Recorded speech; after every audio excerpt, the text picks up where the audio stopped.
ಪಂಚಾಯತಿಯ ಅಭಿವೃದ್ಧಿ ಯಾವ ರೀತಿಯಾಗಿ ಇದೆ, ಅಲ್ಲಿ ಯಾವ ರೀತಿಯಾಗಿ ಶಿಸ್ತನ್ನ ಅಳವಡಿಸಿಕೊಂಡಿದ್ದಾರೆ, ಅಲ್ಲಿ ವಿವಿಧ ಘಟಕಗಳನ್ನ ಯಾವ ರೀತಿಯಾಗಿ ನಿರ್ವಹಣೆಯನ್ನ ಮಾಡಿದ್ದಾರೆ ಮತ್ತು ಅಲ್ಲಿಯ ವಸ್ತುಸ್ಥಿತಿಯನ್ನ ಯಾವ ರೀತಿಯಾಗಿ ಐತಿ ಅನ್ನೋದ್ರ ಬಗ್ಗೆ ನಾವು ಅದನ್ನ ಮನಗಂಡು ನಮ್ಮ ಪಂಚಾಯತಿಯಲ್ಲಿ ಈ ವ್ಯವಸ್ಥೆ ಇದೆಯಾ, ಹಾಗಾದ್ರೆ 5 ವರ್ಷ ನಾವೇನ್ ಕೆಲಸ ಮಾಡಿದ್ವಿ ಅನ್ನೋದ್ರ ಬಗ್ಗೆ ನಮ್ಮನ್ನ ನಾವು ಏನೋ ತುಲನೆ ಮಾಡ್ದಂಗ, ನಮ್ಮನ್ನ ನಾವು ಅವಲೋಕನ ಮಾಡ್ದಂಗೆ. ಹಂಗಾಗಿ ಆ ಒಂದು ವ್ಯವಸ್ಥೆ ಒಳಗ ಇವತ್ತು ನಾವೆಲ್ಲ ಈಗ ಗ್ರಂಥಾಲಯನ ನೋಡಿದ್ವಿ, ಏನು ಆಯುಷ್ಮಾನ ಕೇಂದ್ರವನ್ನು ನೋಡಿದ್ವಿ, ಮತ್ತೆ ನಮ್ಮ ಮಹಿಳಾ ಘಟಕ ಅದನ್ನು ನೋಡಿದ್ವಿ, ಮತ್ತೆ ಇಲ್ಲಿ ನಮ್ಮ ಈರುಳ್ಳಿ ಶೇಖರಣಾ ಘಟಕ ಅಂತ ನೋಡಿದ್ವಿ, ಪಂಚಾಯತಿ ನೋಡಿದ್ವಿ. ಭಾಳ ಚೆನ್ನಾಗಿ ತಾವೆಲ್ಲ ವೀಕ್ಷಣೆಯನ್ನ ಮಾಡಿದಿರಿ.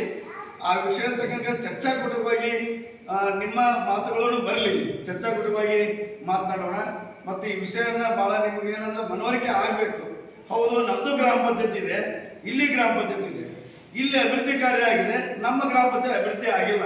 ಹಾಗಾದ್ರೆ ಅಲ್ಲಿಗೂ ಇಲ್ಲಿಗೂ ಏನು ಸಂಬಂಧಗಳು ಅನ್ನೋದ್ರ ಬಗ್ಗೆ ನಾವು ಒಬ್ಬರನ್ನೊಬ್ಬರು ಚರ್ಚೆ ಮುಖಾಂತರವಾಗಿ ಇದನ್ನ ಅಧ್ಯಯನವನ್ನ ಮಾಡೋಣ ಅಂತ ಹೇಳ್ತಾ ಈ ಒಂದು ಅಧ್ಯಯನದ ಭೇಟಿಗೆ ನಮ್ಮನ್ನು ಬಹಳ ಅರ್ಥಪೂರ್ಣವಾಗಿ ಸ್ವಾಗತಿಸಿಕೊಂಡು ಇಲ್ಲೆಲ್ಲ ಭೇಟಿಯನ್ನು ಮಾಡಿಸಿದಂಥ ಎಲ್ಲ ಪಂಚಾಯತಿ ಅಭಿವೃದ್ಧಿ ಅಧಿಕಾರಿಗಳಿಗೆ ಹಾಗೂ ಬಿಂಕನಕಟ್ಟೆ ಗ್ರಾಮ ಪಂಚಾಯತಿ ಅಧ್ಯಕ್ಷರು, ಉಪಾಧ್ಯಕ್ಷರು, ಸರ್ವ ಸದಸ್ಯರುಗಳಿಗೆ ಕೂಡ ತುಂಬ ಹೃದಯದ ಧನ್ಯವಾದಗಳನ್ನ ನಾನು ಸಂಸ್ಥೆ ಪರವಾಗಿ ಧನ್ಯವಾದಗಳನ್ನ ಸಲ್ಲಿಸ್ತೇನೆ.